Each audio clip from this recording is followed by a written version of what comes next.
სალამი, მოგესალმებით, ვაგრძელებთ ჯონ მაკარტურის საუბრების ქართულ ენაზე ატვირთვას და ეს არის ბიბლიური კითხვები და პასუხები. Შემდეგი კითხვა ძალიან საინტერესოა და შეიძლება სადღაც გაცაკიდევოს ბატონმა ჯონმა, იმიტომ რომ გადავხედე, თითქმის 400-მდე უკვე კითხვა-პასუხი გვაქვს ჩვენ ჩაწერილი ქართულ ენაზე და ალბათ რომ დავამთავრებთ, სადღაც 1500 უნდა იყოს, თუ არ მეშლება თუ ამ პროპორციით იქნა ჩატვირთული. ახლა ვართ 24 განყოფილებაზე.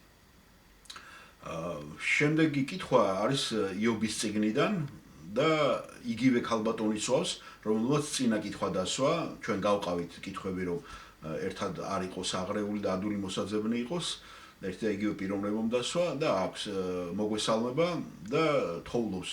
კიდევ ერთი კითხვა მაქვს. დიახ, გისმენთ. როგორ შეეძლო ღმერთს დაეშვა სატანა, რომ მისი დასასრებით ყოფილიყო იობის წიგნში და მე წაგიკითხავთ ამ ადგილს. და მივიდნენ ერთ დღეს ღვთისძენი უფლის წინაშე წარსადგომად და სატანაც მივიდა მათ შორის. კითხა უფალმა სატანას: საიდან მოხვედი? მიუგო სატანამ უფალს: ქვეყნად დავწანწალებდი და მიმოვდიოდი. უთხრა უფალმა სატანას: თუ შეგინიშნავ ჩემი მსახური იობი, არავინაა მასავით უბიწო, წრფელი, ღვთისმოშიში და ბოროტებას განრიდებული კაცი დედამიწაზე. მიუგო სატანამ უფალს: განა ამაოდა იობი ღვთისმოშიში, განა შენ არ აღმართე ზღუდე მისი სახლისა და მთელი საბადებლის გარშემო, შენ განეკურთხა ნახელავი მისი და დიდად გამრავლდა ჯოგები მის ქვეყანაზე.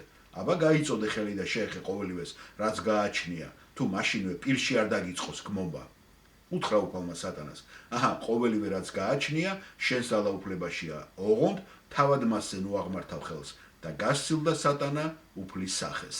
ეს მთლიანად მინდოდა ვინცაც არ აქვს მოსმენილი და ვისაც ჩახედვა შეიძლება დაჭირდეს და ამიტომ რომ შემეკრა კომპოზიცია თუ რას ნიშნავს ეს თანდასწრებაში და რა მოხდა აქ ამ აქტში. ეს მართლაც საოცარი ადგილია ბიბლიაში, რომელიც გვაძლევს წარმოდგენას ჯერჯერობით კიდევ როგორი ურთიერთობა აქვს სატანას ღმერთთან, ხო?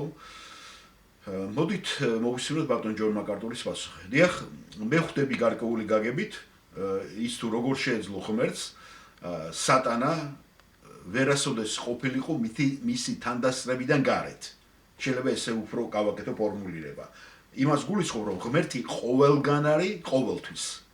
ასე რომ მისთვის ნამდვილად არ იყო პრობლემა ღვთის თანდასწრებით ყოფნა, რადგან ღმერთი ყოველთვის არის იქ, სადაც ის არის. ესმით რომ ღმერთი ყოვლად ყოფილია. მაგრამ შენი შეკითხვა, თქვენი შეკითხვა შეიძლება უფრო სხვანაირად იყო დასმული. თუ ღმერთი უსასრულოდ წმინდა ღმერთია და მას არ შეუძლია ბოროტების ყურება და ცოდვის მოთმენა, როგორ შეეძლო მას სატანა, რომ მასთან მისულიყო და დაეშვა მის თანდასწრებით ყოფნა? ამას კითხულობთ ალბათ? დიახ, მართალია ჯონ.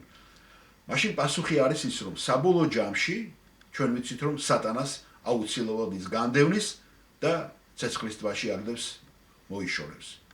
მოდით ვაღიაროთ, რომ დროებით ამ სამყაროში ღმერთი ძალიან ბევრ რამეს უშვებს. რაც საბოლოო ჯამში ჩვენ ვიცით, ბიბლიაში დაწერილია, რომ ის უკვე აღარ იქნება, აღარ დაუშვებს. ასე არ არის, როგორც ჩვენ ხედავთ ირგვლივ ბოროტებას, ცოდვის ჩადენას. ის ნებას ვთავს ჩვენში, რომ ცოდვა იყოს, მაგრამ საბოლოო ჯამში ის ამას აღარ დაუშვებს და პასუხს მოგთხოვს. და ალაგმავს ამას. და ისეთ ადგილზე მოხვდებიან ესეთი ადამიანები და სატანაც, სადაც უკვე ღმერთი აღარ იქნება და არც მათ ექნებათ მისასვლელი ღმერთთან. ის ნებას თავს ცოდვას სამყაროში რომ იყოს და საბოლოო ჯამში ის აპირებს რომ ეს ცოდვა გაანადგუროს. თვით სიკვდილით შაგდებული იქნება ცეცხლის ტბაში მარადიულად. ასე რომ თავისი მიზნებისათვის, თავისი განზრახვებისათვის ღმერთი გამონაკლისის თვალსაზრისით უშვებს როგორც ცოდვის არსებობას, ასევე თუნდაც არაწმინდა არსების მისი თანდასწრებით ყოფნას. ჩვენ ვიცით მაინც რომ ყოველი ადამიანი მაინც ცხოვრობს ღმერთის თანდასწრებით. გახსოვთ ხომ პავლეს ცნობილი სიტყვა მოციქულთა საქმეებიდან მე-17 თავი და მე მთლიანად წავიკითხავ ამ ადგილს, რამე თუ ძალიან კარგი ადგილია ეს ღმერთის პიროვნების დასახასიათებლად.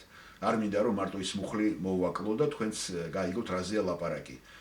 პავლე დადგა არეოპაგის შუაში, ეს ათენში რო ჩადის პავლე და თქვა: კაცნო ათენელნო ყველაფერში გატყობთ, რომ ძალიან მორწმუნენი ხართ, რადგან როცა გავიარე და თქვენი სათაყვანო ადგილები დავათვალიერე, ნახე სამსხვერპლოც, რომელსაც აწერია: უცნობ ღმერთს, მეც მას გიქადაგებთ, ვისაც არ იცნობთ და ეთაყვანებით.